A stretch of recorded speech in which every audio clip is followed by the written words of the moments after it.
कैसे हो जी? करके चल लो। कैसी चल रही है तैयारी? तो जो रीनीट आने वाला है बच्चों, उसकी प्रैक्टिस के लिए अपन 45 क्वेश्चन फुल फिजिक्स के और लाए हैं। इन 45 क्वेश्चंस को बच्चों अटेम्प्ट करो। क्वेश्चन देखो, वीडियो पॉज करो, नहीं आए तो सॉल्यूशन मैं बता रहा हूँ। सब बेहतरीन सवाल हैं। कंप्लीट फिजिक्स का बहुत अच्छा रिवीजन हो सकता है आप लोगों का। चलो पहला क्वेश्चन देखते हैं अपन। फर्स्ट क्वेश्चन में क्या बोला हुआ है? Resistance of a conductor at 100 degree Celsius is 4। तो 100 डिग्री सेल्सियस पर रेजिस्टेंस कितना दिया हुआ है? 4 ओम के बराबर दिया हुआ है।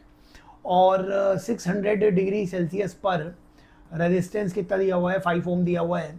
और what would be the value of temperature coefficient? Temperature coefficient की वैल्यू बतानी है अपने को। तो ये बताओ कि रेजिस्टेंस आर की वैल्यू कितनी होती है? R naught 1 plus alpha theta. ठीक है, ये रेजिस्टेंस होता है। आर नॉट रेफरेंस टेम्परेचर है, थीटा उस रेफरेंस टेम्परेचर से कितना चेंज हुआ है वो है। बताओ, आर की वैल्यू मैंने 4 लिख दी। आर नॉट 0 डिग्री सेल्सियस का रेजिस्टेंस पता नहीं है मेरे को। 1 प्लस अल्फा इंटू 100, तो 0 डिग्री सेल्सियस का रेजिस्टेंस आर नॉट मान लिया है। तो ये 4 जो है ये रेजिस्टेंस अपन ने 100 डिग्री सेल्सियस पे दिया हुआ है। वापस से यही इक्वेशन लगाई। पहले तो ये इक्वेशन लगाई थी, फिर वापस से इसी में 600 डिग्री सेल्सियस पे ये इक्वेशन लगाओगे तो आर की वैल्यू कितनी आ जाएगी? 5 equals to R naught 1 plus alpha into 600, ये आ जाएगा हमारे पास। बताओ, ये जो दो इक्वेशन है बच्चों, इनका रेशियो ले लो। अगर इनका तुम रेशियो ले लेते तो 4/5, एक तरफ तो कितना बचता?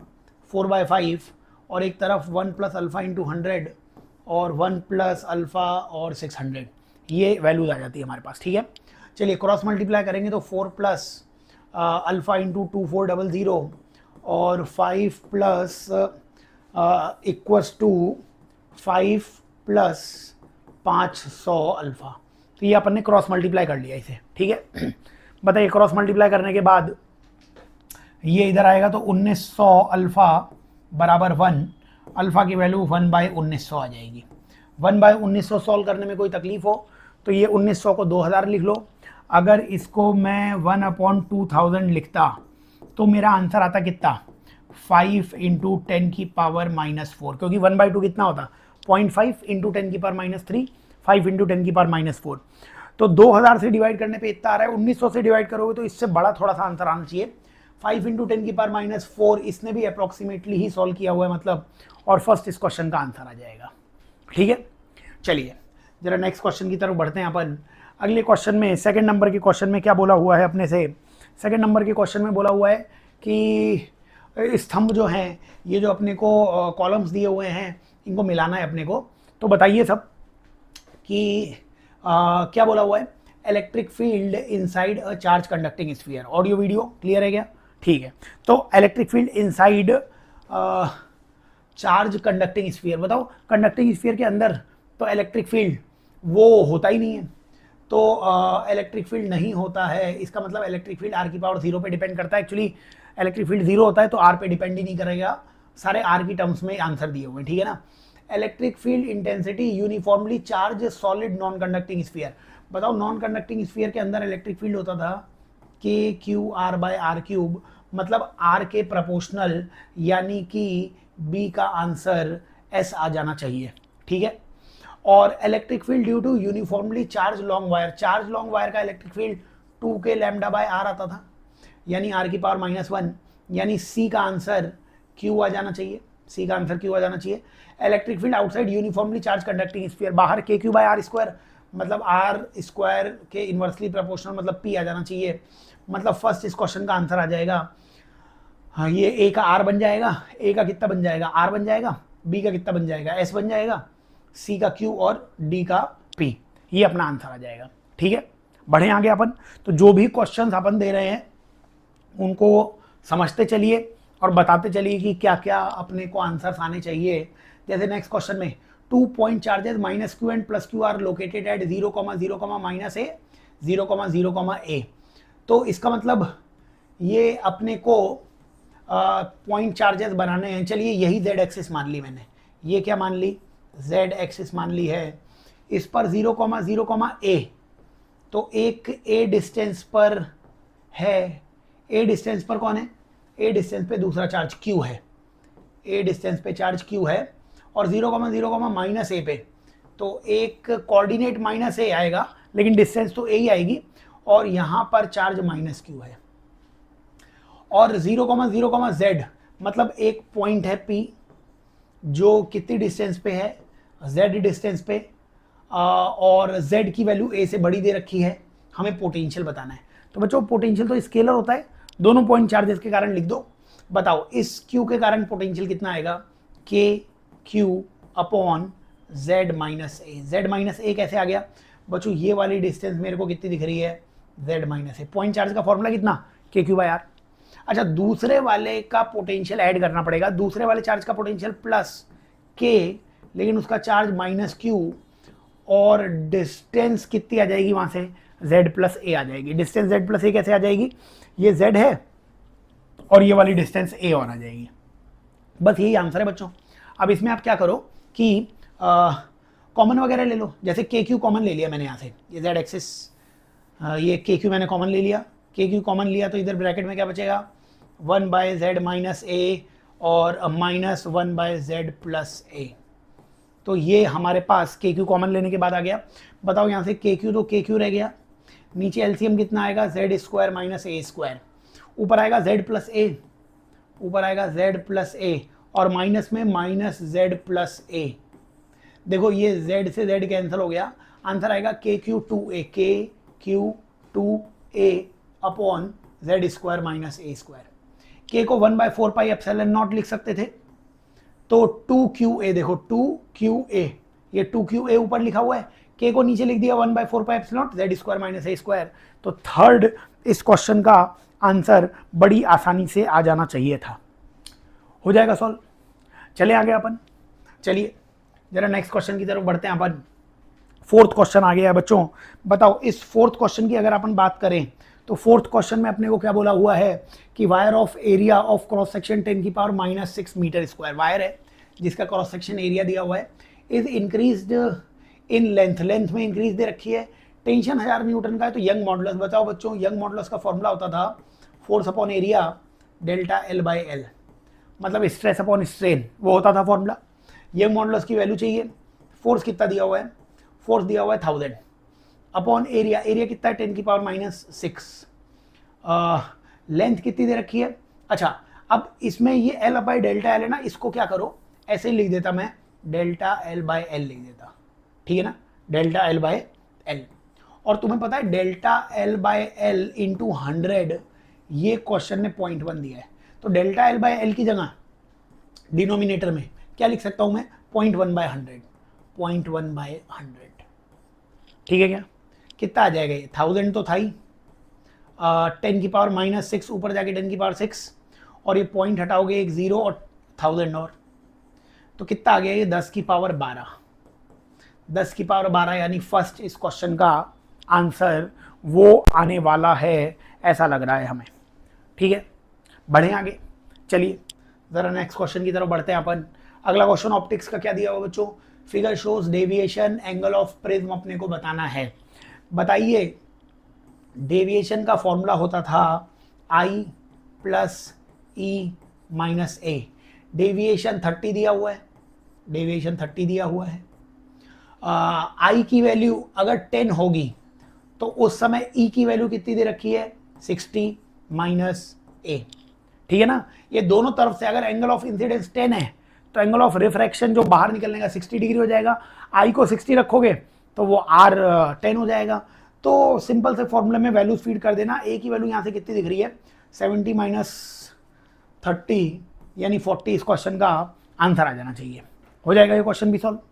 बढ़े आगे अपन, चलिए जरा नेक्स्ट क्वेश्चन की तरफ आते हैं अपन। तो इस नेक्स्ट क्वेश्चन में देखो बच्चों, इस सिक्स्थ क्वेश्चन में क्या कहा हुआ है अपने को कि LCR सर्किट दिया हुआ है, उसमें पावर ट्रांसफर्ड जो दी हुई है ना, वो पावर का फॉर्मूला दिया हुआ है, इन्होंने पावर का फॉर्मूला दिया हुआ है I²Z इंटू cos फाई, ये पावर का फॉर्मूला दिया हुआ है। वैसे पावर का फॉर्मूला होता था VRMS IRMS cos फाई, वही लिखा हुआ है, VRMS को I इंटू Z लिख दोगे तो ये फॉर्मूला बन जाएगा। अब इन्होंने बोल रखा है कि here the power factor cos phi is greater than और इक्वल टू 0, सही बात है। तो इन्होंने पहले ऑप्शन में लिख रखा है कि cos फाई वो ग्रेटर देन इक्वल टू 0 होगा, सही बात है, क्योंकि cos फाई बेसिकली R/Z होता है, तो R/Z, R भी पॉजिटिव Z भी पॉजिटिव, तो cos फाई पॉजिटिव ही होगा, 0 भी हो सकता है जब R की वैल्यू 0 हो जाएगी तब, ठीक है। तो बिल्कुल सही लिख रखा है, पहला ऑप्शन तो बिल्कुल सही आ जाएगा। दूसरे में क्या लिख रखा है, driving force can give no energy to the oscillator P equals to 0। मतलब ये बोल रहा है क्या पावर 0 हो सकती है? पावर 0 मतलब जो सोर्स है ना वो कुछ एनर्जी ट्रांसफर नहीं कर रहा होगा, ऐसा कुछ। बिल्कुल सही बात है, पावर 0 हो सकता है जब कॉस फाई कितना हो जाएगा, 0 हो जाएगा, तो दूसरा ऑप्शन भी सही हो जाएगा। फिर बोल रहा है ड्राइविंग फोर्स, मतलब जो सोर्स है driving force can not symphony out, मतलब वो एनर्जी ले नहीं सकता है, मतलब P लेस देन 0 नहीं हो सकता है। बिल्कुल सही बात है, I square positive, Z positive, cos phi positive, तो पावर लेस देन 0 नहीं हो सकता है। ए बी सी तीनों ऑप्शन सही हैं, तो ये सेकंड ऑप्शन सही आ जाएगा। ठीक है, पावर के तीन ही केस बन सकते थे, पावर या तो ग्रेटर देन 0 होता, या इक्वल टू 0 होता, या लेस देन 0 होता, यही तीनों ऑप्शंस हैं। और फोर्थ ऑप्शन है, ऐसे ही मन से उसने कुछ लिख दिया है कि driving force can take energy out of the oscillator, नहीं, एनर्जी आउट नहीं ले सकता है वो। तो ये अपने पास पहले तीन ऑप्शंस आ जाएंगे, इस क्वेश्चन का आंसर सेकंड आ जाएगा। बच्चों बेहतरीन सवाल है आप लोगों के लिए, इन्हें देख लीजिए कैसे आप सॉल्व कर रहे हैं। जैसे नेक्स्ट क्वेश्चन की तरफ चलते हैं अपन, 7th क्वेश्चन की तरफ आ जाते हैं। ये आपको क्लियरली विजिबल है कि इसे और एनलार्ज करने की ज़रूरत है, इसके लिए मैंने इसको और एनलार्ज कर दिया। आप लोगों को अगर विजिबिलिटी का कोई चक्कर पड़ रहा था तो ये मैंने इसे और एनलार्ज कर दिया है, ऑडियो वीडियो बिल्कुल सही आ रही होगी। बताइए 7th क्वेश्चन में क्या बोला हुआ है कि a long straight wire, Hindi English दोनों में मैं साइड में हर बार हूँ, आप वीडियो पॉज कर लिया करो, हर क्वेश्चन में मैं कभी ना कभी साइड आके आपको इस पूरी स्क्रीन का शॉट आप ले सकते हो, आप इसे पॉज कर सकते हो, सॉल्व करने की कोशिश कर सकते हो। बताओ 7th क्वेश्चन में बोला क्या हुआ है। 7th क्वेश्चन में बोला हुआ है कि long straight wire carrying current 25 ampere. तो ये एक लॉन्ग स्ट्रेट वायर है और इसमें करंट कितना है, इसमें करंट है 25 एम्पियर का, रेस्ट ऑन टेबल, ठीक है ना। Another wire P Q of length 1 metre, इसकी लेंथ कितनी है, 1 मीटर की लेंथ है और 2.5 ग्राम है, इसका मास 2.5 ग्राम इसका मास दिया हुआ है। Carries current in same direction, अब सेम डायरेक्शन में करंट होगा तो शायद करंट सेम डायरेक्शन में होता है तो मैग्नेटिक रिपल्शन होने लग जाएगा, तो मैग्नेटिक फोर्स इस पे बाहर की तरफ लगने लग जाएगा। But in opposite direction, same current but in opposite direction, ऐसा बोल रखा है।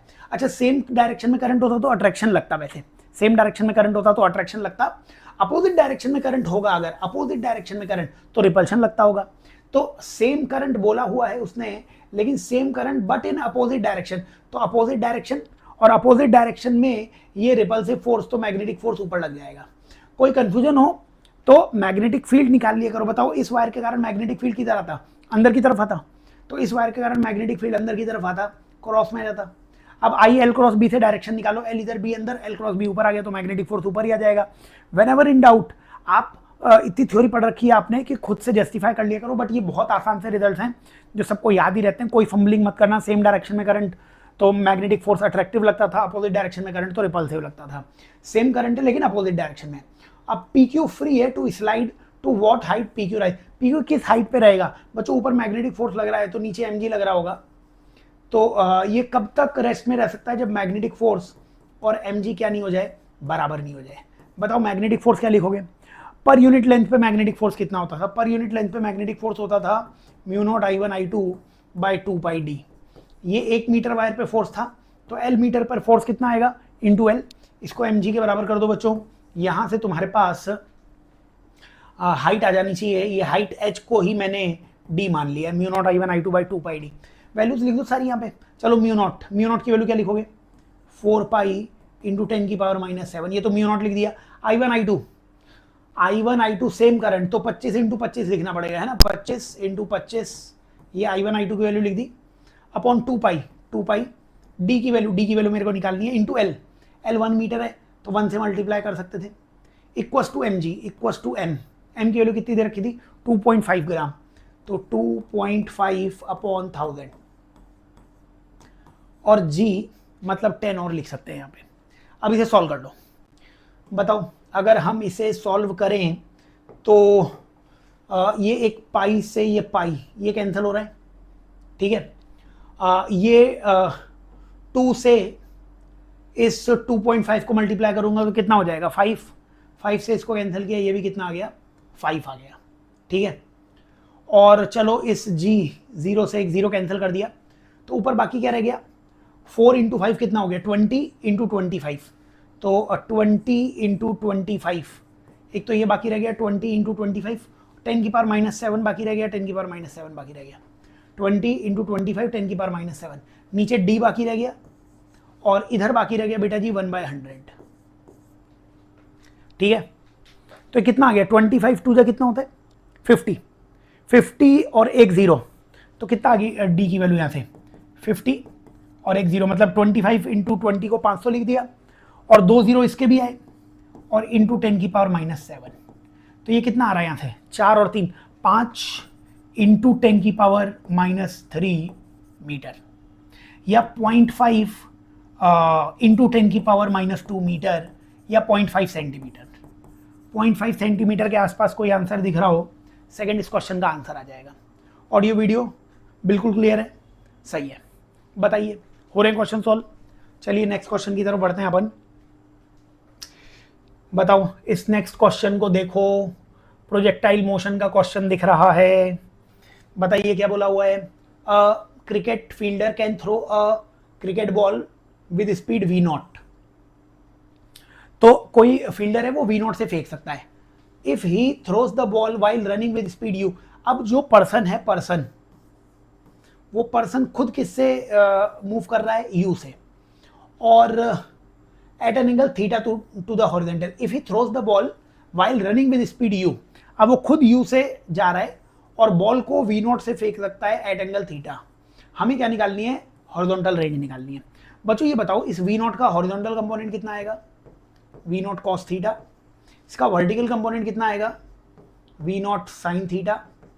बताओ अगर इसकी नेट x डायरेक्शन की वेलोसिटी में आपसे पूछता, क्या वो v0 cos theta plus u आ जाती? क्या y डायरेक्शन की वेलोसिटी v0 sin थीटा आ जाती? क्या रेंज का फॉर्मूला सारे हीरो को याद है, ux uy upon g 2ux uy by g होता था, जिसे u² sin 2 theta by g भी बोलते थे आप।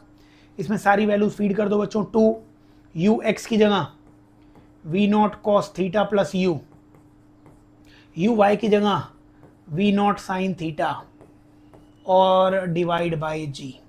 तो ये हमारे पास आंसर आने वाला है। ये 8th क्वेश्चन का आंसर कौन सा मैच कर रहा है, 2 v0 sin theta, 2 v0 sin theta v0 cos theta plus u by g। तो 8th क्वेश्चन का ये आंसर आ जाएगा, हो जाएगा क्वेश्चन सॉल्व। चलिए ज़रा आगे चलते हैं हम, और 8th क्वेश्चन के आगे ज़रा 9th क्वेश्चन, इसको भी अपन बताते हैं। बोलिए 9th क्वेश्चन में क्या सोच रहे हैं आप लोग।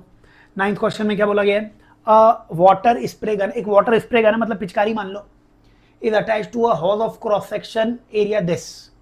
तो एक पाइप है, ठीक है, इस पाइप में इधर एरिया कितना दिया हुआ है 30 centimetre square. Gun comprises of 10 perforations each of cross section area 15। अब ये तो टोटल एरिया है, यहाँ पर कुछ छेद मान लो, ये कितने छेद हैं 10 छेद हैं, और सभी का एरिया कितना दिया हुआ है 10 millimetre square. Water flows with speed, यहाँ से होज से स्पीड कितनी आई 50 सेंटीमीटर पर सेकेंड। कैलकुलेट स्पीड, यहाँ से किस स्पीड से बाहर जाएगा वो पूछा हुआ है। इक्वेशन ऑफ कंटिन्यूटी लगा दो सारे hero heroine, a1 v1 equals to a2 v2। बताओ a1 एरिया कितना दिया हुआ है 30 इंटू 10⁻⁻4, क्योंकि SI में सब मीटर पर सेकंड में दिया हुआ है, तो 30 इंटू 10⁻⁻4 है ना। वेलोसिटी कितनी है 50 इंटू 10⁻⁻2, क्योंकि ये हमने 50 मीटर पर सेकंड कर दिया, इक्वल्स टू a2 एरिया कितना आएगा 10 इंटू 15 इंटू 10⁻⁻6।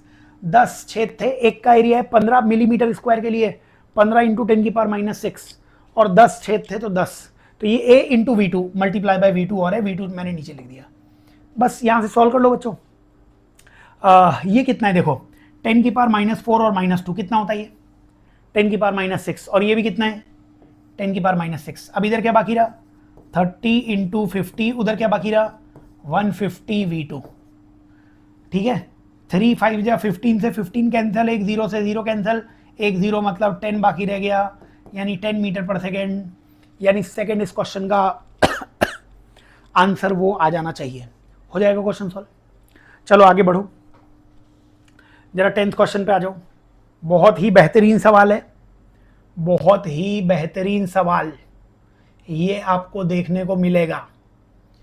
बताओ 10th क्वेश्चन जो है इसको हम सॉल्व करते हैं। क्या बोला है 10th क्वेश्चन ने? A vertical rectangular door with its centre of gravity at O. Centre of gravity O पर है, ठीक है ना। Centre of gravity, centre of mass छोटे ब्लॉक्स के लिए तो ओ पर ही है। Is fixed on 2 hinges, A और बी से ये फिक्स है, A and B along 1 vertical length of side, ठीक है। The entire weight of the door is supported. अब बोला हुआ है एंटायर वेट डोर का ना वो ए पे सपोर्टेड है। अब इसमें अपने को क्या बताना है कि फ्री बॉडी डायग्राम बताना है, सारे फोर्सेस शो करने। बहुत अच्छा सवाल है। देखो ओ पे ना वेट लग रहा होगा नीचे mg, या उसको w भी कह सकते हो। ये नीचे लगा तो क्वेश्चन ने बोला सारा वेट कौन सपोर्ट कर रहा है? ए। तो ये ए पे तो नॉर्मल रिएक्शन कुछ ऊपर आ जाएगी, ये वेट को सपोर्ट करेगी, ठीक बात है। अब ये बताओ अगर इस n1 पे हिंज है, इस n1 पर हिंज है, तो ये n1 और mg इन दोनों ने एक दूसरे के ट्रांसलेशनल मोशन को मतलब नेट फोर्स 0 कर दिया। लेकिन ये बताओ ये जो mg है ये इस हिंज के अबाउट, ये mg इसे घुमाना चाहेगा, ये mg अगर इसे इधर घुमाएगा, ठीक है ना, क्योंकि यहां पे अगर हिंज मान लूं मैं तो ये mg इसे इधर कहीं घुमाना चाहेगा, और mg इधर घुमाएगा तो कोई ना कोई अपोजिट में घुमाना चाहिए, इसलिए बी पॉइंट पे एक नॉर्मल रिएक्शन आ जाएगा इधर, ठीक है ना। ये क्या करेगा, अगर वेट इधर घुमा रहा है तो बी का नॉर्मल रिएक्शन इसे ऊपर घुमा रहा है ताकि नेट टॉर्क 0, नेट फोर्स 0, तभी तो दरवाजा रुकता हुआ दिखेगा। लेकिन तो मतलब स्टेप वाइज स्टेप चलने का, पहले वेट था, वेट के कारण नॉर्मल आया, फिर वेट ने घुमाना चाहा तो ये नॉर्मल रिएक्शन आया। अब वाई डायरेक्शन में भी तो नेट फोर्स 0 होना चाहिए, हर डायरेक्शन में नेट फोर्स और टॉर्क 0 होना चाहिए। ये बताओ ये n2 इधर लग गया तो इस x डायरेक्शन में और कोई फोर्स दिख रहा है क्या तुम्हें? तो हो ना हो यहां पर भी एक नॉर्मल रिएक्शन आएगा जो n3 से n2 को कैंसिल करेगा। यही इसका फ्री बॉडी डायग्राम है। एक वेट नीचे आना चाहिए था, वेट नीचे सभी में दिख रहा है, बी पे अंदर की तरफ, बी पर अंदर की तरफ n2 दिख रहा है, सही बात है। ए पे बाहर की तरफ, ए पे बाहर की तरफ आना चाहिए था, ए पे बाहर की तरफ, ए पे बाहर की तरफ, बी पे अंदर की तरफ। सेकंड आंसर ये इसका बिल्कुल सही आंसर दिख रहा है। हो जाएगा क्वेश्चन सॉल्व। अच्छा सवाल है, स्टेप बाय स्टेप सोचो। पहले वेट लगा तो वेट को बैलेंस करने के लिए इधर नॉर्मल आ गया, वेट ने घुमाया तो उसको उसके टॉर्क को बैलेंस करने के लिए एक और नॉर्मल रिएक्शन आ गया कोई, ये n1 इधर लगा तो इधर एक नॉर्मल रिएक्शन आ गया ताकि वो x को कैंसिल कर पाए। तो कुल मिला के ये हमारे पास FBD बन जाएगा इसका। हो जाएंगे क्वेश्चन सॉल्व। चलिए 11वें क्वेश्चन पे चलते हैं अपन। 11th क्वेश्चन पे आ जाइए बच्चों। बोलिए 11th क्वेश्चन में अपने को क्या बोला हुआ है। ये मैं बार बार इसे एनलार्ज कर देता हूँ ताकि आपको बहुत अच्छा दिखने लग जाए। चलिए क्या बोला हुआ है 11th क्वेश्चन में कि bullet of 5 gram moving with speed, एक बुलेट है 5 ग्राम की जो मूव कर रही है किससे, 200 मीटर पर सेकंड से, स्ट्राइक करती है टारगेट को, और राइज इन टेम्परेचर बताना है। Assuming loss in kinetic energy is converted into heat. तो काइनेटिक एनर्जी में लॉस कितना होगा, हाफ mv², और हाफ mv² को किसके बराबर होना पड़ेगा, mc डेल्टा थीटा के बराबर होना पड़ेगा, सही बात है। तो बताइए मेरे को, m से m कैंसिल हो जाएगा, v² कितना हो जाएगा, 200 × 200/2 equals to specific heat c, specific heat 500 दे रखी है ना, और इंटू डेल्टा थीटा। बस सॉल्व कर लो बच्चों इसे। ये 20 से ये 20 कैंसिल हो जाएगा, ये 2 से 2 कैंसिल हो जाएगा, 5 से ये 40 आ जाएगा, तो 40 डिग्री सेल्सियस 11th इसका आंसर आ जाएगा। कर लेंगे क्वेश्चन सॉल्व कैलोरीमेट्री वगैरह के। चलो आगे बढ़ते रहेंगे। सारे हीरो हीरोइन डॉक्टर बनने से पहले कोई भी अपनी मेहनत में कोई कमी नहीं आने देगा। आगे बढ़ो, बोलो 12th क्वेश्चन क्लियर दिख रहा होगा हिंदी और इंग्लिश में। पढ़ो क्वेश्चन नंबर 12 पढ़ो, बताओ क्या दिख रहा है answer. Mean free path of gas molecule varies inversely as number density. Number density मतलब number of particles, number of molecules पर यूनिट वॉल्यूम, इसको स्मॉल n भी कहते हैं। तो बोला गया है कि जो लैम्डा होता है, मीन फ्री पाथ होता है, वो इनवर्सली प्रोपोर्शनल होता है n के, मतलब n और v ऐसा कुछ बोलना चाह रहा है ये लैम्डा। तो मतलब ये बोल रहा है कि लैम्डा जो होता है वो n के इनवर्सली प्रोपोर्शनल होता है। हाँ हमने पढ़ा है, होता है ये। आप सोच भी सकते हो। बताओ जब नंबर ऑफ मॉलिक्यूल्स बढ़ा दोगे आप, मान लो वॉल्यूम कांस्टेंट होता, नंबर ऑफ मॉलिक्यूल्स बढ़ा देते इसी कमरे में, मान लीजिए ज़्यादा लोग होंगे तो आपस में चलने की जगह कम हो जाएगी, लैम्डा मतलब कम हो जाएगा मीन फ्री पाथ। अगर नंबर ऑफ मॉलिक्यूल्स कांस्टेंट रख के मैं वॉल्यूम बढ़ा देता तो जितना बड़ा वॉल्यूम मॉलिक्यूल्स इतनी दूर दूर मीन फ्री पाथ भी उतना दूर दूर आ जाएगा। तो लैम्डा वी के प्रोपोर्शनल होता है, एन के इन्वर्सली प्रोपोर्शनल होता है, जिसे नंबर डेंसिटी के इन्वर्सली प्रोपोर्शनल कहा जा सकता है। तो ये स्टेटमेंट बिल्कुल ट्रू है, ठीक है क्या। और इसका रीजन यही ऐसे देना चाहिए था जैसे मैंने बोला आपसे कि वॉल्यूम के डायरेक्टली प्रोपोर्शनल होता है और एन के इन्वर्सली प्रोपोर्शनल होता है, तो करेक्ट एक्सप्लेनेशन होता।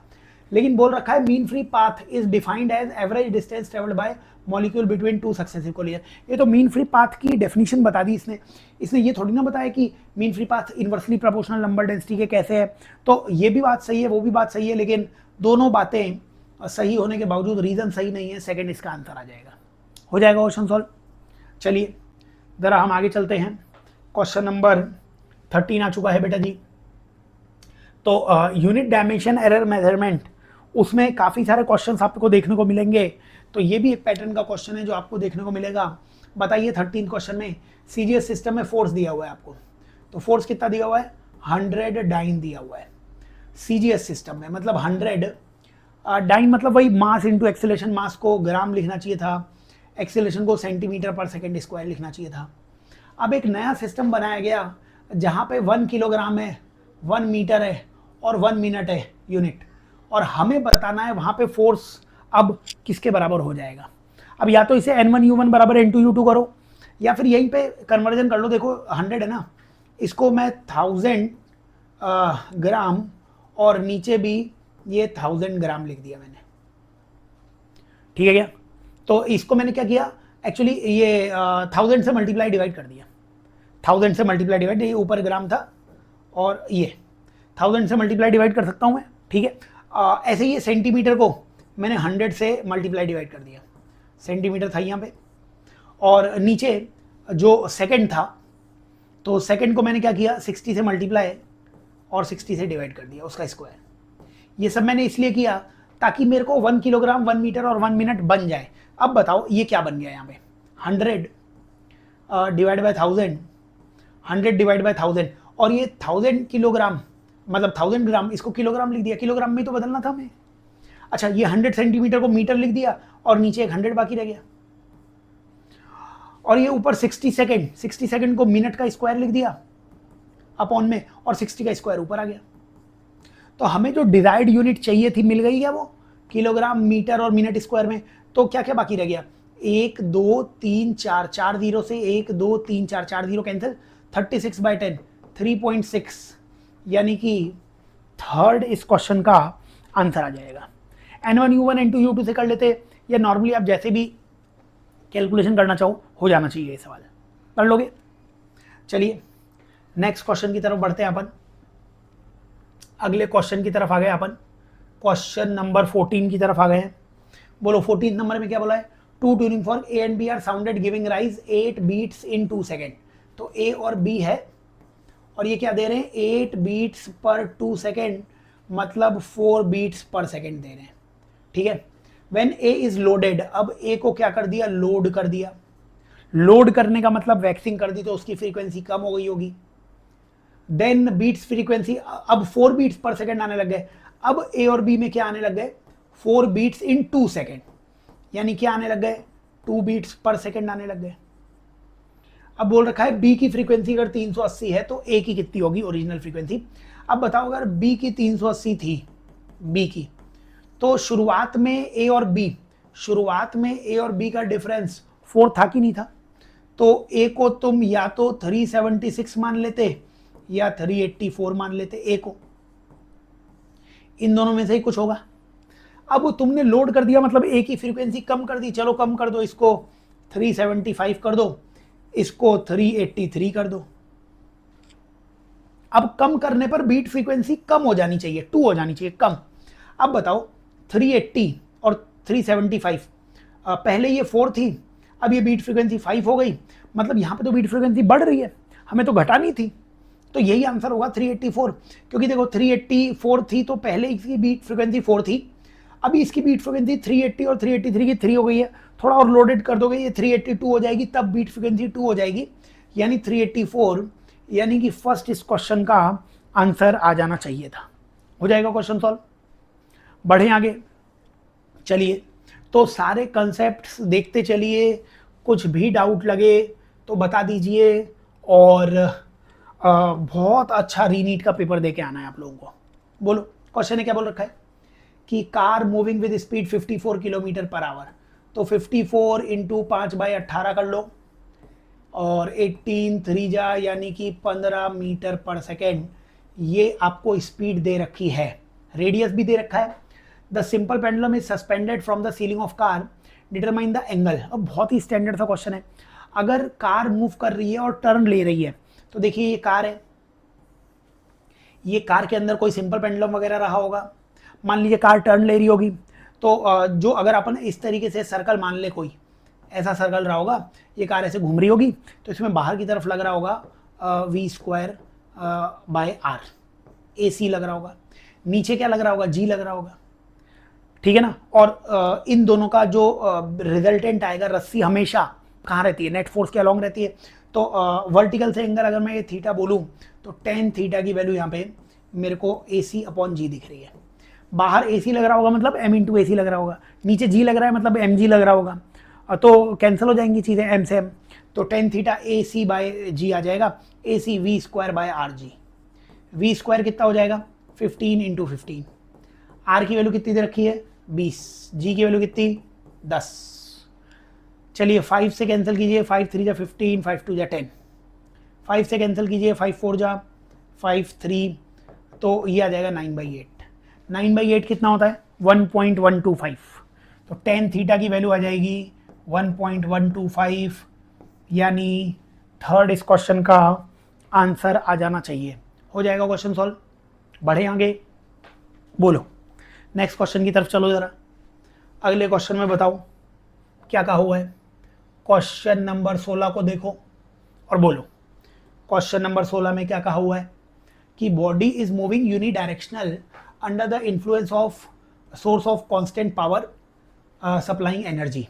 तो कांस्टेंट पावर है, पावर उसको कांस्टेंट के मान लीजिए, पावर को F इंटू वी मान लीजिए, F डॉट वी होता है, लेकिन यूनिडायरेक्शनल है तो F और V सेम डायरेक्शन में हो गए, तो डॉट लगाने की जरूरत नहीं है। अब अपने को correct graph between displacement and time, तो x और t के बीच में ग्राफ चाहिए। तो फोर्स को तुम लिख देना m into A into V बराबर के, m को m लिख देना, a की वैल्यू dv/dt इंटू वी बराबर के, और यहाँ से तुम्हारे पास क्या आ जाएगा, mv/dv बराबर k dt। चलो अगर इसे सुंदर इंटीग्रेशन करो आप, तो mv²/2 इक्वस टू KT आ जाएगा। v की पावर 1 का इंटीग्रेशन कितना हो जाएगा, v²/2 आ जाएगा। अगर वहां से मैं देखूं तो v² प्रोपोर्शनल टू t लिख सकता हूँ, v² प्रोपोर्शनल टू t लिख सकता हूँ मैं। बाकी सब तो कांस्टेंट है, ये m 2 k सब कांस्टेंट है। v² किसके, t के, या v खुद किसके प्रोपोर्शनल आ जाएगा, t की पावर हाफ के। v किसके प्रोपोर्शनल आ जाएगा, t की पावर हाफ के प्रोपोर्शनल आ जाना चाहिए, ठीक बात है। तो फिर से v को क्या लिखोगे आप, v को dx/dt लिख देना, तो dx/dt प्रोपोर्शनल टू t की पावर हाफ। तो यहाँ से dx किसके प्रोपोर्शनल आ जाएगा, t की पावर हाफ dt के। सुंदर इंटीग्रेशन करो बेटा जी, आंसर आ गया। dx का इंटीग्रेशन कितना हो जाएगा, x प्रोपोर्शनल टू t की पावर हाफ का इंटीग्रेशन कितना होगा, t की पावर 3/2, और नीचे भी 3/2 आएगा, बट प्रोपोर्शनलिटी है, लिखने की जरूरत नहीं है। ये रिलेशन आ गया हमारे पास, x प्रोपोर्शनल टू t की पावर 3/2, यानी सेकंड इस क्वेश्चन का आंसर आ जाएगा। अब याद रखना ये पैराबोला जैसा ग्राफ आ जाएगा, 1 की पावर 1 1 की पावर 2 होती तो पैराबोला होता ना, तो इट्स लाइक पैराबोला, 1 की पावर 1 है तो जिसकी पावर कम होती है उसी के अबाउट सिमेट्रिक ग्राफ बना दिया करो।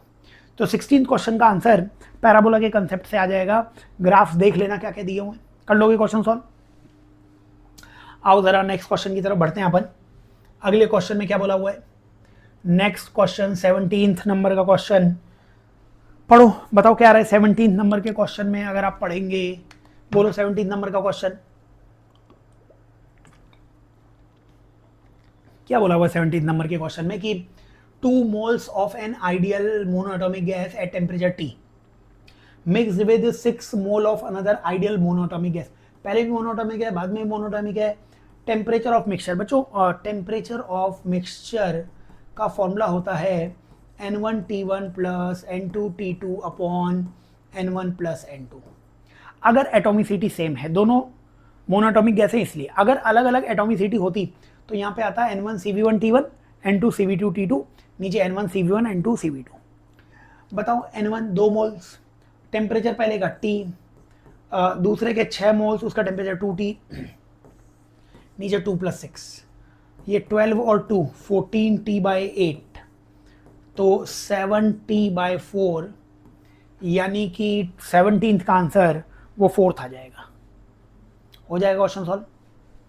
आओ आगे चलो नेक्स्ट क्वेश्चन की तरफ, बताइए अगले क्वेश्चन में आइए। बोलिए क्वेश्चन नंबर 18 जो है, 18th नंबर के क्वेश्चन में क्या बोला हुआ है? 2 cars A and B are moving in same direction. A और बी सेम डायरेक्शन में मूव करे, तो car A and car B moves in same direction, है ना, और A की स्पीड है 100, B की 80 है, such that car A is moving ahead. अच्छा, A इज मूविंग अहेड, तो A किधर मूव कर रही है? आगे मूव कर रही है। तो A अगर अहेड है तो A को आगे बना लिया मैंने और B को पीछे बना लिया, और स्पीड A की कितनी थी? 100, और इसकी कितनी थी? 80। ये सब अपने को दिया हुआ है, ठीक है। अब क्या हुआ है? A person in car B throw the stone with speed v relative to car B. अब velocity of stone with respect to b, वो v दे रखी है, ठीक है। तो velocity of stone minus velocity of b, वो v है, तो वेलोसिटी ऑफ स्टोन कितनी आ जाएगी? v प्लस vb आ जाएगी। वेलोसिटी ऑफ स्टोन कितनी आ जाएगी? v प्लस vb। Hits the car a with speed 5। अब बताओ velocity of stone with respect to a, वो तुम्हें 5 मीटर पर सेकंड दिया हुआ है। मीटर पर सेकंड अगर दिया हुआ है तो इसे किलोमीटर पर आवर में बदल लो, एक तो इसलिए बदल लो क्योंकि वो 100 और 80 भी किलोमीटर पर आवर थे।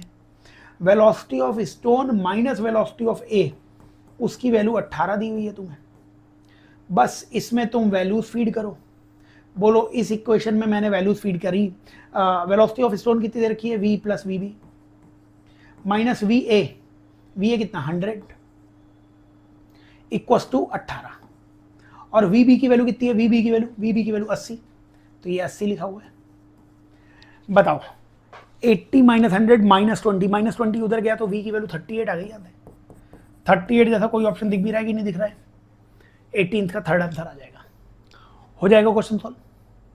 तो रिलेटिव के क्वेश्चन से यूज टू हो जाओ, जो भी वैल्यूज बोली हो, जो भी कंसेप्ट आपने पढ़े हो उन्हें अप्लाई करना। आगे चलो जरा नेक्स्ट क्वेश्चन पे आओ। चलिए बोलिए अगले क्वेश्चन में बताइए क्या कहा हुआ है। पावर फैक्टर 1/√2 दिया हुआ है, मतलब cos फाई।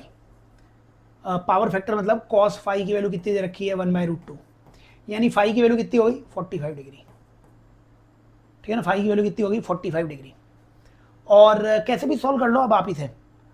जैसे मैं तो क्या है रूट अवॉइड करता हूं, तो tan फाई का फॉर्मूला याद है क्या तुम्हें? XC minus XL by R होता है, या cos फाई का फॉर्मूला भी R/Z लगा सकते थे और यहां से भी सॉल्व कर सकते थे। Z की value √R² plus XL minus XC का होल स्क्वायर। अब वो रूट वगैरह अवॉइड करना होता है, इसलिए मैं हमेशा tan फाई में चला जाता हूँ। tan फाई की वैल्यू 45 डिग्री है, तो ये कितना हो जाएगा? tan फाई की वैल्यू 1 हो जाएगी, tan 45 डिग्री, और tan 45 डिग्री की वैल्यू वही XC minus XL by R, मतलब बड़ा कौन है छोटा कौन है उसके हिसाब से XC XL देख लेंगे अपन, है ना। तो tan 45 1 equals to XC minus XL by R। R की वैल्यू कितनी दे रखी है? 10, तो R इधर आ गया 10 इक्वल्स टू XC, XC को XC रहने दो। XL की वैल्यू कितनी है? XL की वैल्यू आएगी ओमेगा L। ओमेगा की वैल्यू कितनी है? ओमेगा की वैल्यू है 100, ओमेगा टी आता था ना तो 100, और L की वैल्यू कितनी है? L की वैल्यू 0.1 हेनरी, तो XL भी कितना है? 10, XL भी 10 है यहाँ पे, तो ये -10, मतलब XC की वैल्यू कितनी आ जाएगी? 20 ओम। XC की वैल्यू 20 आ सकती थी। वैसे मैग्नीट्यूड होता है XL माइनस XC भी लिख सकते थे, XL माइनस XC लिखते इसे तो XL 10 से 10 कैंसिल होकर वो 0 आ जाता, तो कुछ आंसर मिलता नहीं, तो XC माइनस XL लिखा हुआ। XC की वैल्यू 20 आ गई। XC की वैल्यू कितनी होती थी?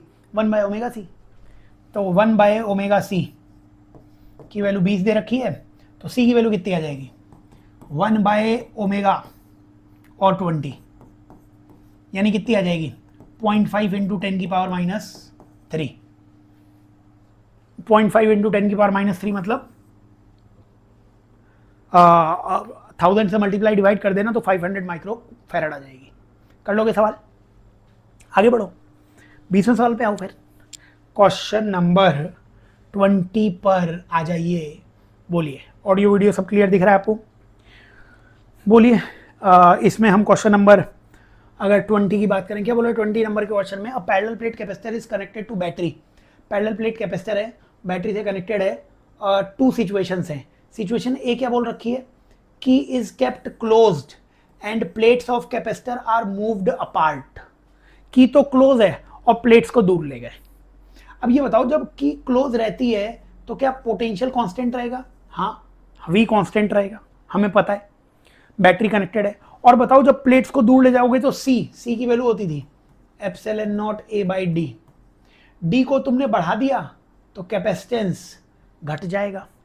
और Q बराबर CV लगाओगे, Q बराबर CV से एक्चुअली C को घटा दिया तुमने, तो C को घटा दिया तो Q भी घट जाएगा।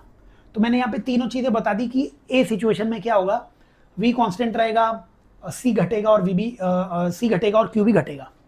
दूसरी सिचुएशन क्या है कि K इज ओपन।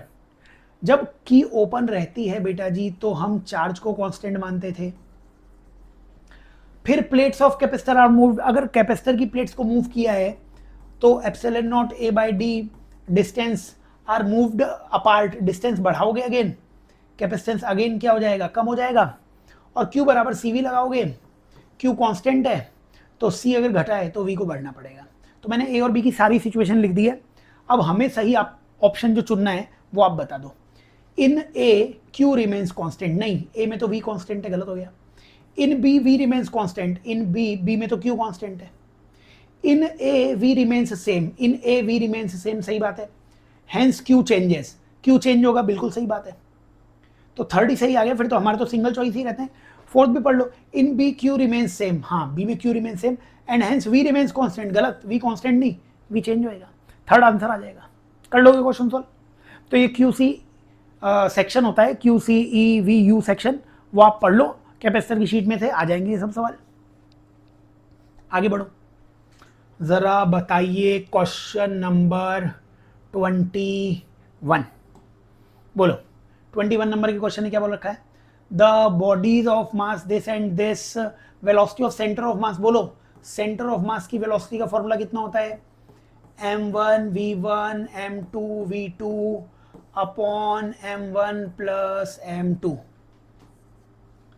बताओ मास पहले का कितना है 10, उसकी वेलोसिटी कितनी है -2i plus 7j plus 3k cap, और m2 2 into 10i cap minus 35j cap plus 3k cap upon m1 plus m2 मतलब 12 आ जाएगा। अब ये बताओ, देखो i कैप तो कैंसिल हो रहा है, 10 इंटू -2 कितना होता है -20i, और ये plus 10 into 2 20i। j cap में कितना बच रहा है 70j, इधर कितना आता है 2 इंटू -35 -70j। केवल k कैप में आंसर दिख रहा है मेरे को 10 इंटू 3 30k कैप और 2 इंटू 3 यानी 6k कैप अपॉन 12 36/12 यानी 3k कैप, यानी फोर्थ इस क्वेश्चन का आंसर आ जाना चाहिए। हो जाएगा सॉल्व। बढ़ें आगे, तो क्वेश्चन ज़रूर सॉल्व कर लो। कोई भी कष्ट दुख और तकलीफ हो तो वैसे ऐसी चीज़ें अपने पास ही रखनी चाहिए, फिर भी कोशिश करो किसी से शेयर कर लो और पढ़ाई में लगो, ठीक है हीरो हीरोइन। बताओ 22 क्वेश्चन नंबर बताओ। 22 में क्या बोला है, current of 40 ampere is flowing in a wire, drift velocity और करंट, तो आई का फॉर्मूला क्या लिखोगे NaEVD। करंट कितना 40, n कितना 10 की पावर 29 दे रखा है ना, फ्री इलेक्ट्रॉन पर मीटर क्यूब 10 की पावर 29। एरिया कितना 10 की पावर -6, ई कितना 1.6 10 की पावर -19, वीडी कितना, वीडी की वैल्यू मत लिख लेना, कुछ तो कैलकुलेट कर लो। बताओ कितना आ गया ये आ गया 40 इक्वस टू ये 10 की पावर 29 और माइनस 19 मतलब 10 की पावर 10, 10 की पावर 10 और माइनस 6 मतलब 10 की पावर 4 और 1.6 वीडी। बताइए ये कितना आ जाएगा? वीडी की वैल्यू 40 अपॉन 1.6 इंटू 10 की पावर माइनस 4। ये पॉइंट हटाओगे तो ऊपर 0 आ जाएगा, 4 4 जा 16 और 4 ये 100 आ जाएगा, यानी 4 से कैंसिल करोगे 25 इंटू 10 की पावर माइनस 4, 25 इंटू 10 की पावर माइनस 4, 25 तो दिख ही नहीं रहा लेकिन 2.5 तो दिख रहा है, 2.5 इंटू 10 की पावर माइनस 3 भी तो बोल सकते हैं इसी का आंसर को, तो 22 नंबर के क्वेश्चन का आंसर भी आ जाएगा। ठीक है, चलिए आगे बढ़ते चलिए, कोई भी माइक अलार्म आपको रोक नहीं सकता है। बोलिए जरा, हम इसमें 1 ईयर कैलिपर स्क्रू गेज के क्वेश्चंस आते हैं, सॉल्व करके बताओ। पिच दे रखा है, पिच की वैल्यू कितनी दे रखी है? 1 मिलीमीटर दे रखी है। नंबर ऑफ डिविजन्स, तो नंबर ऑफ डिविजन्स कितने दे रखे हैं तुम्हें? 50। तो लीस्ट काउंट क्या होता था? Least count pitch upon number of divisions, pitch upon number of divisions ही तो होता था, तो ये लीस्ट काउंट हो गया। ठीक है, the screw reads 3 circular division when nothing is put in between jaws, jaws में कुछ नहीं रखा है तब भी 3 की रीडिंग आ रही है। तो एक्चुअली ऐसे ना ये रेफरेंस लाइन रहती होगी, और जो यहाँ पे ना 3 सर्कुलर डिवीजन घूम गया होगा, 3 सर्कुलर डिवीजन घूम गया मतलब ये ऊपर की तरफ चला गया होगा, है ना।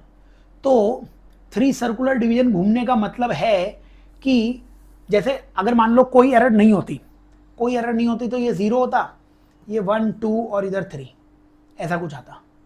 ठीक है ना, लेकिन कुछ नहीं रखा गया तब भी 3 की रीडिंग आ रही है, इसका मतलब ये 3 कोइंसाइड कर रहा होगा, मतलब ये ऐसे नीचे आ गया होगा, ये 3 नीचे आया होगा, तो पॉजिटिव 0 एरर मान लेना, क्योंकि ये अगर नीचे आ रहा है तो माइनस वाई में जा रहा है मतलब पॉजिटिव 0 एरर हो रही है, तो पॉजिटिव 0 एरर मान लेना।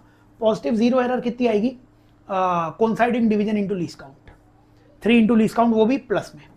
ठीक है, अब बताओ हमें रीडिंग लिखनी है। अब by using screw gauge diameter is measured reading 7 linear scale पे। अब ये बताओ रीडिंग का फॉर्मूला क्या आ जाएगा? रीडिंग का फॉर्मूला तो रीडिंग 7 तो आई है मेन स्केल डिवीजन मतलब लीनियर स्केल पे, तो पिच जो है, पिच मतलब एक बार घूमने में कितना चल रहे हो आप, तो 1 मेन स्केल डिवीजन यहाँ पे दिया नहीं हुआ है तो पिच के बराबर मान लेंगे अपन। तो एक बार रोटेशन हुआ तो 1 मिलीमीटर दिखाई पड़ा, तो 7 डिविजन्स दिखाई पड़े मतलब 7 इंटू 1 मिलीमीटर, ये तो मेन स्केल की रीडिंग हो गई। प्लस कौन सा डिवीजन कोइंसाइड कर गया? 36 नंबर का डिवीजन कोइंसाइड कर गया, 36 coinciding division into least count, least count कितना है? 1/50 मिलीमीटर, माइनस 0 एरर, माइनस तो 0 एरर कितनी आ जाएगी? 3 इंटू 1/50 मिलीमीटर, तो ये आंसर आ जाएगा। बताओ ये कितना लिखा हुआ आंसर? ये रीडिंग समझ में आ गई आपको? ये मेन स्केल रीडिंग कितनी थी? 7, उसको पिच से मल्टीप्लाई कर दो तो ये MSD आ गया, मेन स्केल डिवीजन आ गया पूरा, है ना। और 36 कोइंसाइडिंग डिवीजन थे, इसको लीस्ट काउंट से मल्टीप्लाई कर दिया, माइनस 0 एरर कर दिया। बोलो ये कितना है? 7 मिलीमीटर, बिल्कुल सही है। इसको आप 2 से मल्टीप्लाई डिवाइड कर दो तो 100, मतलब ये कितना हो गया? 0.72 मिलीमीटर। 0.72 कैसे लिखा मैंने? ये 2 से मल्टीप्लाई 2 से डिवाइड तो 72/100, इसको भी 2 से मल्टीप्लाई 2 से डिवाइड करोगे तो ये माइनस 0.06 मिलीमीटर, तो कितना आ गया? 7.72 में से 0.06 माइनस करोगे 7.66 मिलीमीटर, यानी कि फर्स्ट इस क्वेश्चन का आंसर हो जाएगा। कर लेंगे सॉल्व। चलिए आगे बढ़िए, बोलिए जरा हम नेक्स्ट क्वेश्चन 24th नंबर के क्वेश्चन पे आते हैं। बोलो 24th नंबर के क्वेश्चन में प्लैनेट रिवॉल्व्स अराउंड सन इन एलिप्टिकल ऑर्बिट और रेडियल वेलोसिटी dA/dt की वैल्यू कितनी दे रखी है? 2 इंटू 10 की power 16 metre square per second, dA/dt की वैल्यू दे रखी है। ठीक है ना। If the least distance planet and sun, अब होगा क्या? देखो ये सन है, ये रहा सन, ठीक है ना। तो जब प्लैनेट घूमते घूमते इसके सबसे पास आएगा तो ये मिनिमम डिस्टेंस तुम्हें कितनी दे रखी है? 2 इंटू 10 की पावर 12 मीटर। जब डिस्टेंस मिनिमम होती है उस समय इसकी स्पीड मैक्सिमम होएगी, वही स्पीड हमें निकालनी है। ठीक है, अब आपको पता है क्या, ये जो एरियल वेलोसिटी होती थी dA/dt, ये L/2m के बराबर होती थी। एंगुलर मोमेंटम कंजर्वेशन होता है, इसीलिए एरियल वेलोसिटी को कांस्टेंट मान लेते थे अपन। तो इसका डेरिवेशन भी है बट ज़रूरत है नहीं अभी, और डेरिवेशन करना चाहो कर सकते हो। एक्चुअली ये सन यहाँ से मान लीजिए यहाँ तक गया, ये एंगल डी थीटा बना, तो ये लेंथ वी डी थीटा लिख सकते हो, ये आर लिख सकते हो। तो इसका एरिया कितना आ जाएगा, इसका एरिया अगर मैं लिखता डी ए तो हाफ बेस इंटू हाइट मतलब R into V D theta. दोनों तरफ अपन ने ये v इंटू डी थीटा, तो डी टी से मल्टीप्लाई डिवाइड कर सकते थे इसे। तो यहां से अपने पास आंसर आ जाएगा, ये v इंटू डी टी लिखा हुआ है, लेंथ लिखी हुई है v इंटू डी टी। तो ये मैंने डेरिवेशन भी बता दिया आपको, v इंटू डी टी लिखा हुआ है, ठीक है ना। अगर डेरिवेशन करना हो तो ये मैंने r लेंथ मान ली, ये एंगल कितना बनता है, स्मॉल एंगल डी थीटा बनता, तो ये v स्पीड से कितना चलेगा dt टाइम में, v मतलब स्पीड इनटू टाइम, तो v dt चल जाएगा। हाफ बेस इनटू हाइट वगैरह कर दिया, half base r v dt, दोनों तरफ dt से डिवाइड कर दिया, ये हट जाएगा, ये आ गया अपन पास dA/dt। कितना आ गया dA/dt, r v/2।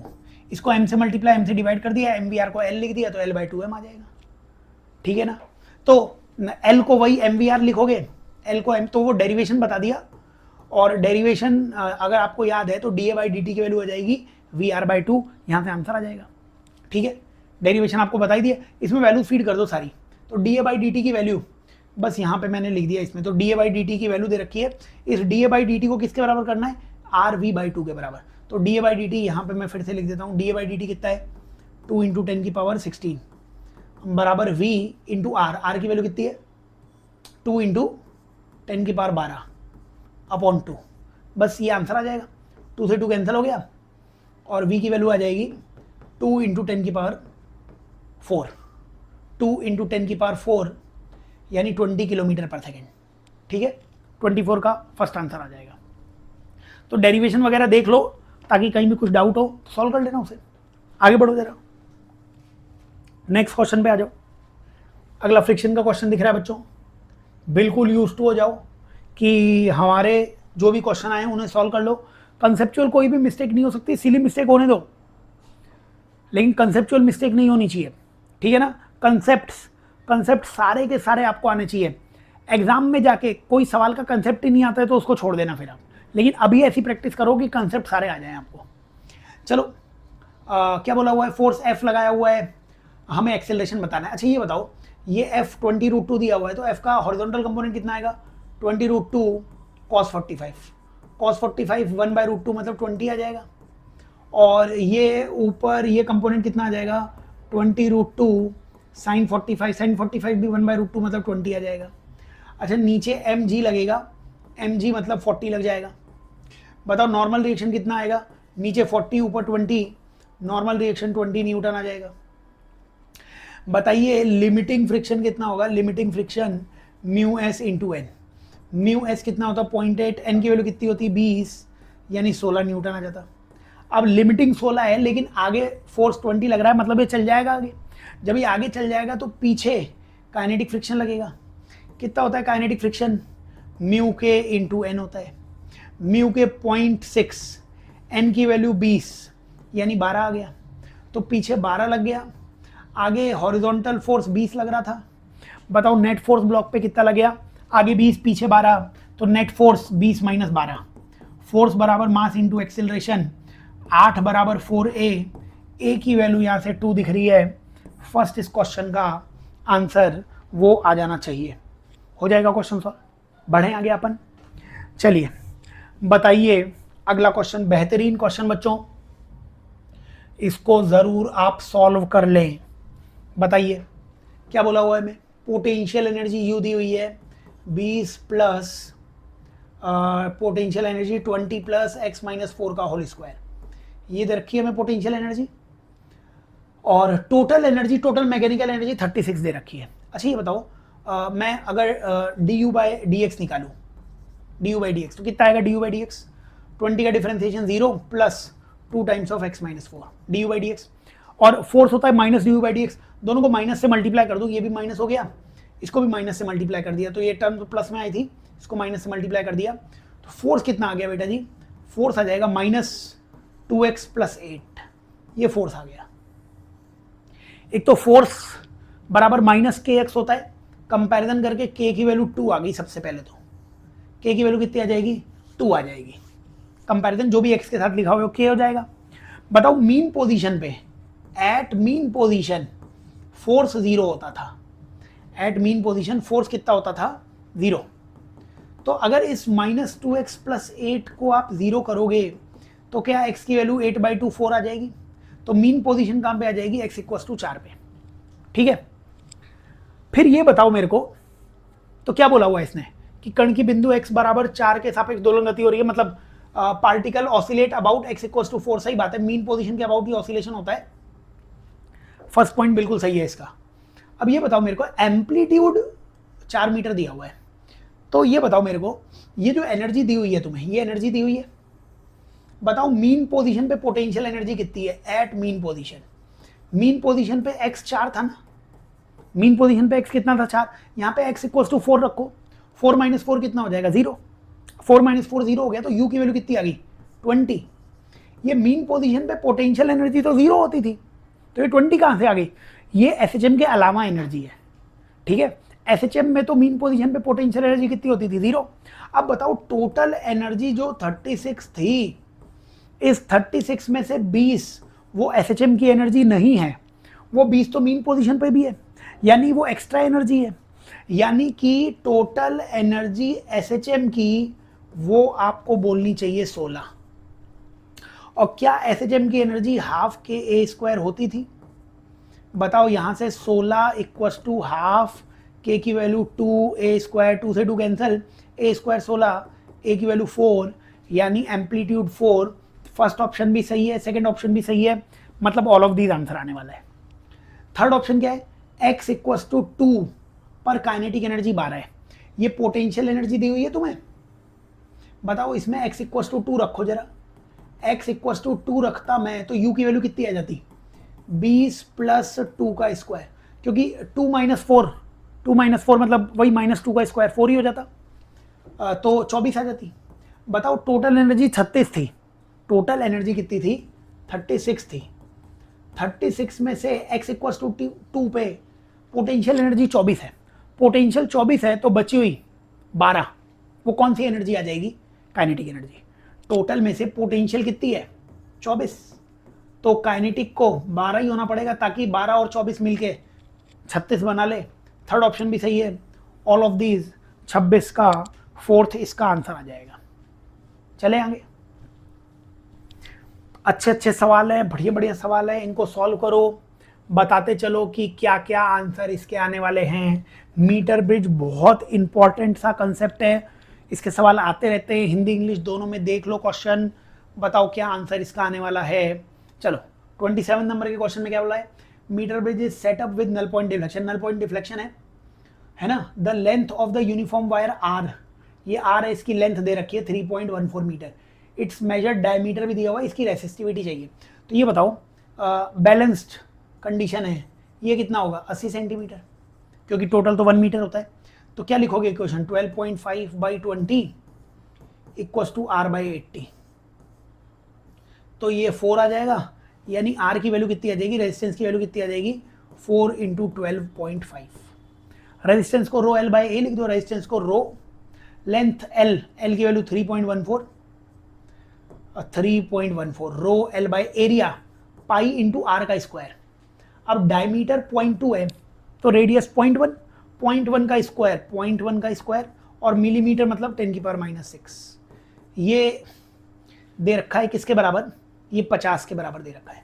50 कैसे हो गया, वही 12 4 48 और 0.5 का 2 मतलब 50 हो जाएगा मल्टीप्लाई करके। ठीक है, 3.14 से पाई कैंसिल हो गया, ये कितना आ जाएगा यहाँ पे 0.1, यानी ये 10⁻⁸ था, तो इधर जाके 10 मतलब 50 × 10⁻⁸, या 0.5 × 10⁻⁻6, यानी कि फर्स्ट इस क्वेश्चन का आंसर आ जाना चाहिए, हो जाएगा। बढ़े आगे, चलिए अगले क्वेश्चन में आइए जरा। 28th नंबर के क्वेश्चन में और आ जाओ, आराम से क्वेश्चन देख लो कि क्या क्वेश्चन आ रहा है, ऑडियो वीडियो क्लियर आ रहा है, बताओ क्वेश्चन में क्या बोला हुआ है, पढ़ो क्वेश्चन, पढ़ो और बताओ क्या बोला हुआ है क्वेश्चन में।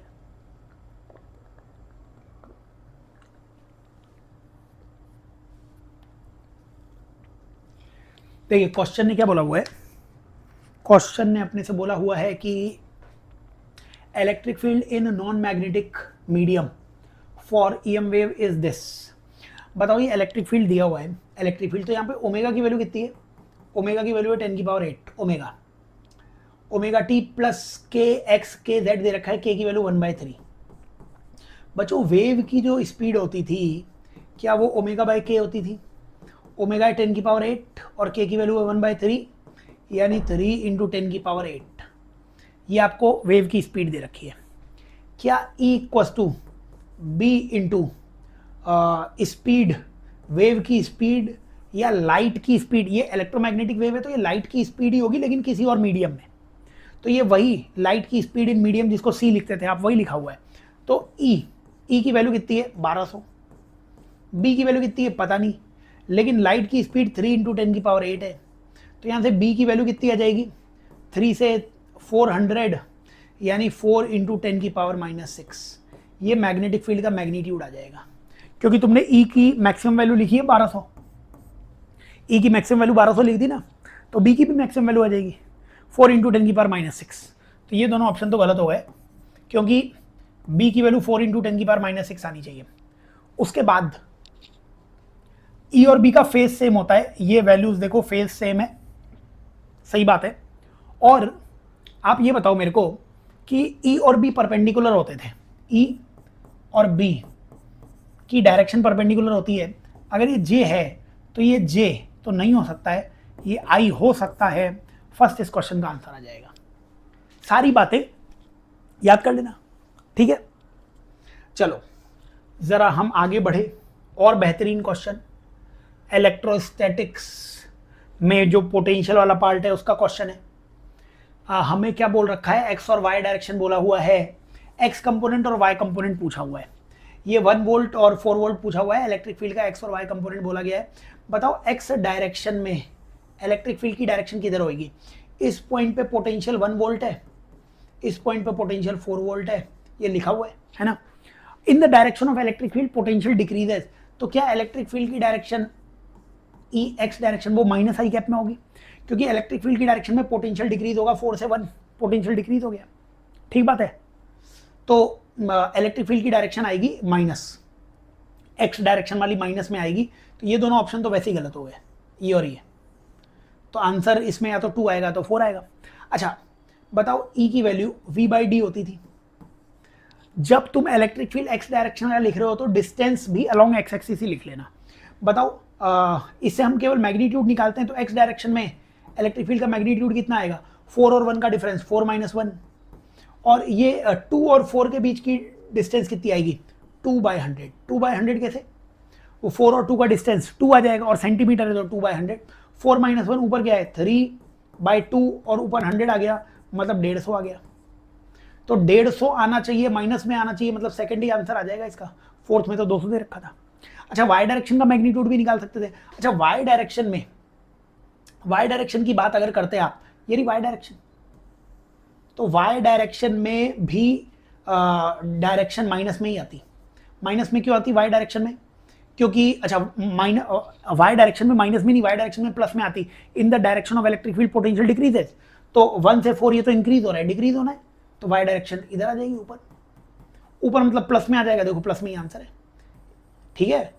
तो अपने को बिल्कुल पता होना चाहिए, सिंपल सिंपल पॉइंट्स हैं, इलेक्ट्रिक फील्ड की डायरेक्शन में पोटेंशियल डिक्रीज होगा, फॉर्मूला होता है ना E = -dv/dr। माइनस क्या बताता है, पोटेंशियल की डायरेक्शन में डिक्रीज होने वाला है फील्ड। तो वाई डायरेक्शन हमें पता है, अब मैग्नीट्यूड निकालना है, फिर वही बात है। तो EY इन दोनों के बीच की डिस्टेंस, मतलब इन दोनों के बीच का पोटेंशियल डिफरेंस 3, और इन दोनों पॉइंट्स के बीच की डिस्टेंस 2 और 3, मतलब 1/100 यानी 300, 100 ऊपर जाके। तो अगर एक्स और वाई कंपोनेंट पूछे हुए हैं तो डायरेक्टली ये नहीं कि आप परपेंडिकुलर ड्रॉ कर रहे हो, एक मेथड बताते हैं हम ना कि इक्विपोटेंशियल सरफेसेस के परपेंडिकुलर आएगा नेट इलेक्ट्रिक फील्ड, वो तो नेट निकालना होता है। अब दोनों कंपोनेंट है तो आई कैप जे कैप में नेट भी आ जाएगा। तो आसान तरीका जो है वो बता दिया तुम्हें, कर लोगे। चलो आगे चलो, क्वेश्चन नंबर 30 आ गया है शायद। चलो क्वेश्चन नंबर 30 के बारे में बोलो। 1D का सवाल है क्या? Particle moves with constant acceleration covered 30 metre in 3 second. 30 metre in 3 second. तो एस nth का फॉर्मूला होता था u plus A by two 2n-1। तो 30 मीटर चल रहा है, u का पता नहीं है, a बाई टू 2 इंटू 3-1, यानी कितना आ गया 30 equals to U plus A by two और 2 इंटू 3 6-1 5। ठीक है। और क्या बोल रखा है? It covers 50 metre in 5 second. 50 metre in 5 second मतलब एस एन की value 50 equals to U plus A by two और 2 इंटू 5-1। तो 50 equals to U plus A by two और 10-1 यानी 9 आ गया। ठीक है ना। तो ये हमारे पास आंसर आ चुका है। ये पहली इक्वेशन है। दूसरी इक्वेशन है, मैं इसी इक्वेशन के नीचे दूसरी इक्वेशन लिख देता हूँ ताकि मेरे को जो वैल्यूज पूछी गई हैं मैं समझ पाऊँ। क्या निकालना है? एक्सेलरेशन निकालना है। मैं इन दोनों इक्वेशंस को माइनस कर देता हूँ। ये माइनस कर दिया मैंने, इनके आगे minus. 50 minus 30 20, u minus you 0, 9 minus 5 4a by 2, ये 2 आ जाएगा, 2 नीचे जाएगा, a की वैल्यू 10 आ जाएगी, यानी कि 30th नंबर का क्वेश्चन भी हो जाएगा। ठीक है, बढ़ें आगे।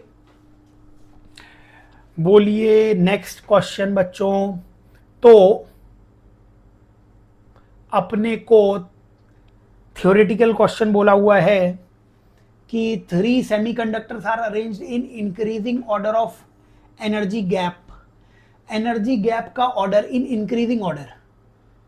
तो अपने को बताना है semiconductors are arranged in the increasing order of their energy gap.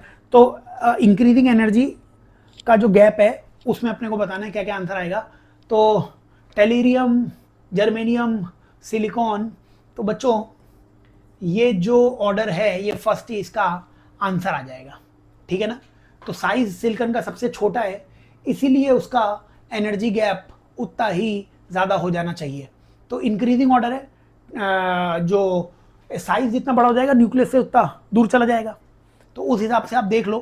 तो ये 31 का आंसर फर्स्ट आ जाना चाहिए। कर लोगे? सिलिकॉन फिर जर्मेनियम, तो उस हिसाब से सिलिकॉन का साइज सबसे छोटा है, तो इंक्रीजिंग एनर्जी वो आप देख सकते हो। चले आगे। चलिए, तो थ्योरेटिकल क्वेश्चन भी तुम लोगों को आ जाने चाहिए जो भी हो। नेक्स्ट क्वेश्चन में आ जाओ जरा। आगे क्या बोल रखा है 32 क्वेश्चन में कि डायोड हैविंग पोटेंशियल डिफरेंस, एक डायोड है, तो डायोड का पोटेंशियल डिफरेंस है 0.5 volt across its junction which does not depend on current, is connected in series. ये सीरीज में कनेक्टेड है विद 20 ओम, 20 ओम कनेक्टेड है। If 0.1 ampere passes through resistance the voltage of source. अब source का voltage बताना है, source का voltage. ये वोल्टेज V होता, 0.5 ये खा गया, तो इसको वोल्टेज मिलता कितना? V minus 0.5। तो केवल इसके लिए V इक्वल्स टू IR लगा दो। बोलो इसका V कितना है? V minus 0.5। इसमें से करंट कितना फ्लो कर रहा है? करंट दिया हुआ है 0.1 और R की वैल्यू कितनी है? 20। तो V माइनस 0.5 बराबर 2, V की वैल्यू 2.5, यानी कि 32 का थर्ड आंसर आ जाएगा। कर लेंगे। चलो आगे बढ़ो जरा, नेक्स्ट क्वेश्चन पे आओ। 33 नंबर के क्वेश्चन में बताओ क्या हो रहा है। 33 नंबर के क्वेश्चन में, in the experiment beam balance of unknown mass m is balanced. ये बैलेंस्ड है तो वैल्यू ऑफ अननोन मास। तो बच्चों अगर ये बैलेंस्ड है तो इस पॉइंट के अबाउट टॉर्क, यहाँ पे नीचे क्या लगेगा? 16G। यहाँ पे नीचे क्या लगेगा? mg। 16G का टॉर्क 16G इंटू 6 और mg का टॉर्क mg इंटू 8। ये g से ये g कैंसिल, 8 से ये 2 आ जाएगा, 2 इंटू 6 12 आ जाएगा, यानी कि 33 का आंसर 1 आ जाएगा। 33 का आंसर 1। कर लोगे सॉल्व? टॉर्क बैलेंस कर लो, क्योंकि इस पॉइंट पे ऊपर नॉर्मल रिएक्शन लग रहा होगा, तो इसी पॉइंट के अबाउट टॉर्क बैलेंस किया तो नॉर्मल रिएक्शन का टॉर्क 0 हो गया। ये इधर घुमा रहा होगा, ये इधर घुमा रहा होगा, तो दोनों टॉर्क्स को बराबर कर दिया, तभी वो बैलेंस हो सकता है। चलें आगे। चलिए ज़रा नेक्स्ट क्वेश्चन की तरफ बढ़ते हैं अपन। बोलिए question number 34। Large open flask contains 27 degree Celsius air to expel out half of the mass. ये बताओ, यहाँ पे दो ही चीज़ें दे रखी है, एक टेम्परेचर और एक मास। इक्वेशन है PV equals to NRT. PV equals to NRT, moles को मैंने मास अपॉन मॉलिक्यूलर मास लिख दिया। क्वेश्चन ने दो ही डाटा दे रखा है, मास और टेम्परेचर, बाकी सबको कांस्टेंट मानो। इक्वेशन आ गई m इंटू टी बराबर कांस्टेंट। इक्वेशन लिख सकते थे तुम m1t1 इक्वल्स टू m2t2। तो केटीजी के क्वेश्चन में जो नहीं दिया उसे कांस्टेंट मान लेना। पहला मास m, पहला टेम्परेचर 300 कैसे, 27 में 273 ऐड कर दोगे, और बाद में हाफ मास बाहर चला गया तो बाकी भी हाफ रहा, इनटू दूसरा टेम्परेचर, m से m कैंसल, T2 की वैल्यू 600 केल्विन। 600 केल्विन है, 273 माइनस कर देना तो 327 यानी 34th का सेकंड आंसर आ जाना चाहिए। कर लेंगे, आगे चलिए जरा नेक्स्ट क्वेश्चन। अच्छा सवाल है, बोलो 35 नंबर के क्वेश्चन में क्या बोला हुआ है। 35 नंबर के क्वेश्चन में पी और पीबी में करेक्ट रिलेशन पूछा हुआ है। देखो ऐसे क्वेश्चन स्टैंडर्ड क्वेश्चन है, ओरिजिन से पास होती हुई मैंने ये एक लाइन बनाई, ओरिजिन से पास होती हुई मैंने ये एक लाइन बनाई। इस पॉइंट का प्रेशर पी ए, इस पॉइंट का प्रेशर पी बी दिया हुआ है। क्योंकि ये दोनों लाइन ओरिजिन से गुजर रही थी तो P V equals to N R T अगर मैं लगाता तो क्या v equals to N R by P into T बोल सकता था क्या मैं। और मेरे को ये बताइए, क्या v और t का ग्राफ है तो ये जो दोनों येलो लाइंस है, इन येलो लाइंस का स्लोप क्या वो p के इनवर्सली प्रोपोर्शनल है। क्या वो स्लोप p के इनवर्सली प्रोपोर्शनल दिया हुआ है। ये जो स्लोप है ये p, मतलब slope N R by P, ये क्या है, स्लोप ही है। अब वो एन आर तो कांस्टेंट है ही, हमने मान लिया, तो स्लोप p के इनवर्सली प्रोपोर्शनल, मतलब स्लोप, अब ये फर्स्ट ग्राफ है ये सेकंड ग्राफ है तो स्लोप 1 का ज्यादा दिख रहा है। स्लोप वो 1 का ज्यादा है किससे, 2 से। स्लोप 1 का ज्यादा है, स्लोप 1 का ज्यादा है तो जिसका स्लोप ज्यादा उसका प्रेशर कम, तो P A less than P B, P A less than P B, यानी 35 का थर्ड आंसर आ जाएगा। ठीक है, चलो नेक्स्ट क्वेश्चन की तरफ बढ़ते चलो। क्या बोल रखा है अगले क्वेश्चन में, ट्रांसफॉर्मर रिड्यूसेस 220 वोल्ट। तो ट्रांसफॉर्मर रिड्यूस कर रहा है 220 वोल्ट को 11 वोल्ट से। प्राइमरी में कितना करंट है, 5 एम्पियर, सेकेंडरी में करंट है 90 एम्पियर। एफिशिएंसी होगी बच्चों secondary upon primary into 100। Power secondary की मतलब power output upon input. Secondary की पावर कितनी है, ये हमने क्या लिख रखे हैं, ये हमने प्राइमरी की क्वांटिटीज लिख रखी हैं, ये हमने सेकेंडरी की क्वांटिटीज लिख रखी हैं। 11 इंटू 90 अपॉन 220 इंटू 5 इंटू 100। ठीक है, 0 से ये 0 हो गया, 5 से ये 20 हो गया, ये 2 और 11 से 22 से 22, 90 बाकी रह गया, यानी 36 का आंसर 4th आ जाएगा। हो जाएगा 36 का आंसर। बढ़ें आगे, चलो नेक्स्ट क्वेश्चन के बारे में बताइए। अगले क्वेश्चन ने क्या कहा हुआ है। अगले क्वेश्चन ने बोला हुआ है बच्चों कि long solenoid has 200 turns per centimetre, carries current, magnetic field at the centre दिया हुआ है। अनदर लॉन्ग सोलेनॉइड है। अब ये बताओ, सोलेनॉइड के सेंटर का मैग्नेटिक फील्ड होता था μ0 Ni होता था। शुरुआत में मैग्नेटिक फील्ड इतना दिया हुआ है पहले सोलेनॉइड का। दूसरे सोलेनॉइड में, पहले सोलेनॉइड में नंबर ऑफ टर्न्स 200 थे, अब नंबर ऑफ टर्न्स 100 हो गए, मतलब n की वैल्यू हाफ कर दी। और करंट कितना कर दिया है, 1/3, क्योंकि पहले करंट I था, अब करंट I/3 हो गया। करंट कितना हो गया, 1/3। n को हाफ कर दिया, I को 1/3 कर दिया। हाफ और 1/3 को मल्टीप्लाई करोगे तो b की वैल्यू क्या 1/6 हो जाएगी क्या, 1/2 इंटू 1/3। b की वैल्यू थी कितनी, 6.28 इंटू 10 की पावर -2, उसका 1/6 आंसर आ जाएगा। तो कितना आ गया, 1.05 के आसपास आ जाएगा। इंटू 10 की पावर -2 है ही, यानी कि 37 का आंसर 2 आ जाएगा। हो जाएगा। तो ये नहीं कि फॉर्मूला लगा के सॉल्व करने लगे, आगे क्वेश्चन पढ़ लो उसने क्या बोला हुआ है कि करंट को 1/3 कर दिया है, उसने बोला है कि नंबर ऑफ टर्न्स को हाफ कर दिया है। अकॉर्डिंगली सॉल्व करोगे तो आंसर आ जाएगा। ठीक है, चलो बताओ जरा। ये हम नेक्स्ट क्वेश्चन में क्या बोला हुआ है, consider a bar magnet having pole strength, magnetic length, then intensity of magnetization. क्या होती है intensity of magnetization? Magnetic moment per unit volume. Magnetic moment को पोल स्ट्रेंथ इंटू लेंथ लिख सकते हो, वॉल्यूम को एरिया इंटू लेंथ लिख सकते हो। तो यानी कि पोल स्ट्रेंथ 4 और एरिया 10⁻⁻4, 10⁻⁻4 ऊपर गया, 4 इंटू 10⁻⁴। इंटेंसिटी ऑफ मैग्नेटाइजेशन पता होना चाहिए, पता होगा तो कर लोगे सवाल। ठीक है, इंटेंसिटी ऑफ मैग्नेटाइजेशन से ही हमें पता लगता था कौन कितनी अच्छी चुंबक है, कौन कितनी बेकार चुंबक है। पढ़ लेना उसे अच्छे से। चलिए हम आगे बढ़े, क्वेश्चन नंबर 39 पे आ गए। चलो 39 क्वेश्चन में बताओ क्या बोला है 39 क्वेश्चन में कि de Broglie wavelength of particle accelerated with 150 volt is 10⁻⁻10। तो लैम्डा का फॉर्मूला होता था h/mv, मतलब मोमेंटम। चलो लिख ही देता हूँ। क्या मोमेंटम को √2m के काइनेटिक एनर्जी को q इंटू वी लिख सकते थे क्या? तो क्या लैम्डा √v के प्रोपोर्शनल होती है क्या? हाँ। अब जब 150 वोल्ट लगाया तब हमें कितना मिला है लैम्डा 1 एंगस्ट्रॉम।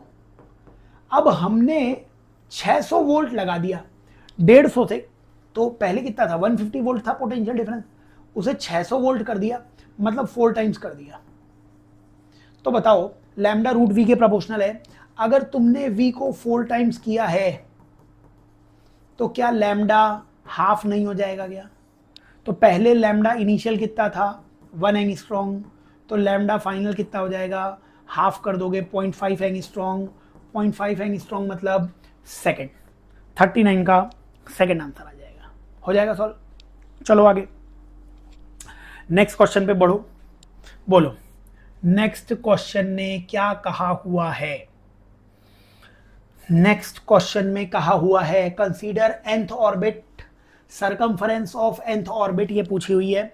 डायरेक्टली याद होनी चाहिए वैसे तो सरकमफरेंस nth ऑर्बिट की क्या होती है, नहीं याद हो तो लैम्डा इक्वल्स टू h/mv होता था। लैम्डा इक्वल्स टू h/mv होता था क्या? और ये बताइए मेरे को कि हमें वैल्यू किसकी चाहिए थी? हमें वैल्यू चाहिए थी सरकमफरेंस ऑफ nth, जो वेवलेंथ की टर्म्स में nth की। तो ये बताओ, हम स्टेबल ऑर्बिट पढ़ाते थे आपको, स्टेबल ऑर्बिट, तो डायरेक्टली आप ऐसे बोल सकते हो nth ऑर्बिट मतलब वहां पे कितने लैम्डा आ रहे होंगे, n लैम्डा, इसीलिए उसकी सरकमफरेंस n लैम्डा के बराबर होनी चाहिए। डायरेक्टली आप फर्स्ट ऑर्बिट है तो 1 लैम्डा, 2 ऑर्बिट है 2 लैम्डा, तभी स्टेबल, तभी स्टेशनरी वेव बनेंगी, तभी इलेक्ट्रॉन अंदर नहीं गिरता होगा। ये सब आपको पता होना चाहिए। अगर ये सब नहीं पता है तो ये बताओ angular momentum mvr equals to nh/2π, nh/2π, ये तो पता होगा। और ये बताओ 2π को दूसरी तरफ ले जाओ तो 2πr की वैल्यू कितनी आ गई? 2π को उधर ले गया, nh/mv आ गई क्या? और बताइए जरा 2πr की वैल्यू यहाँ से कितनी दिख रही है, n इंटू लैम्डा, क्योंकि h/mv को मैंने क्या लिख दिया है, n लैम्डा। तो nth ऑर्बिट है, ये 2πrn आया है, तो 2πrn मतलब कि nth ऑर्बिट का सरकमफरेंस n लैम्डा के बराबर। वो प्रूफ भी कर दिया, पता भी होना चाहिए था। चले आगे अपन। तो ये 40 हो गया था। क्वेश्चन नंबर 41 पे आ गए हैं अपन। बोलो देश के नौजवान, बोलो 41 नंबर का जो क्वेश्चन है इसका आंसर क्या आने वाला है? पढ़ो क्या है क्वेश्चन का आंसर। बोला हुआ है helium nucleus 2He4 can be produce by fusing 2 deuterium nucleus. ठीक है ना, तो 1H2 के 2 को फ्यूज किया, 2He4 मिल गया।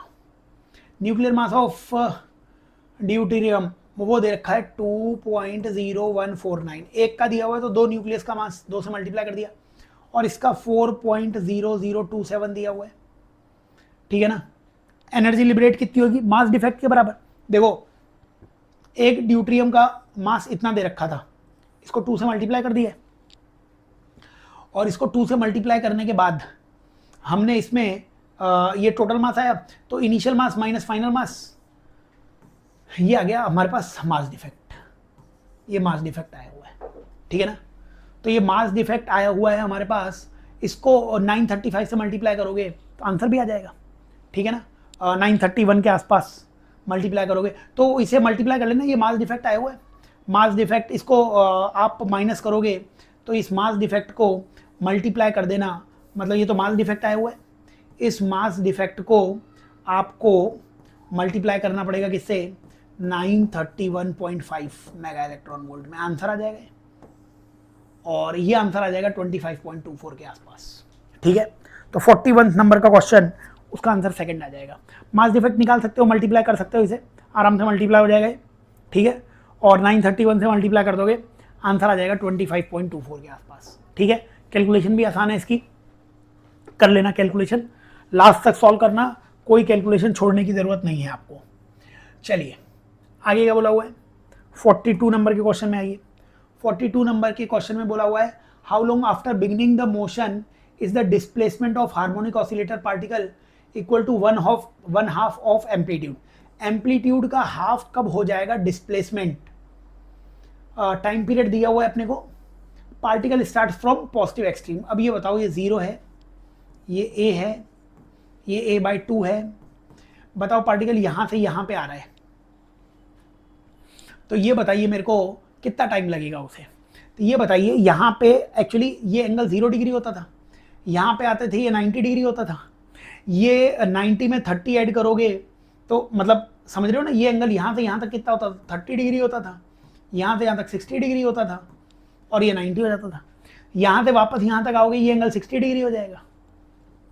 तो यहाँ से यहाँ तक एंगल 60 डिग्री है, 60 डिग्री को क्या लिखते थे अपन, π/3 लिखते थे, π/3। पाई को तुम t/2 लिख सकते हो, पाई को t/2 लिख सकते हो, मतलब आंसर आ गया t/6। टी की वैल्यू कितनी थी, 24/6, यानी कि 4 सेकेंड 42 का ये आंसर आ जाएगा। कर लोगे सॉल्व, है ना। ये 30 डिग्री होता था a/2, ये 60 डिग्री होता था। अब पार्टिकल कहाँ से चालू हो रहा है, start from extreme position. Extreme position यहाँ से चालू हो रहा है, तो यहाँ से यहाँ तक आने में इसे 60 डिग्री लगेगा। या तो तुम इक्वेशन लगा दो, x = a cos ωt, और x की जगह a/2 लिख के सॉल्व कर लो, चलो, या मेंटली कर लो, जैसे भी सॉल्व कर लो, आंसर आ जाएगा। आगे बढ़ो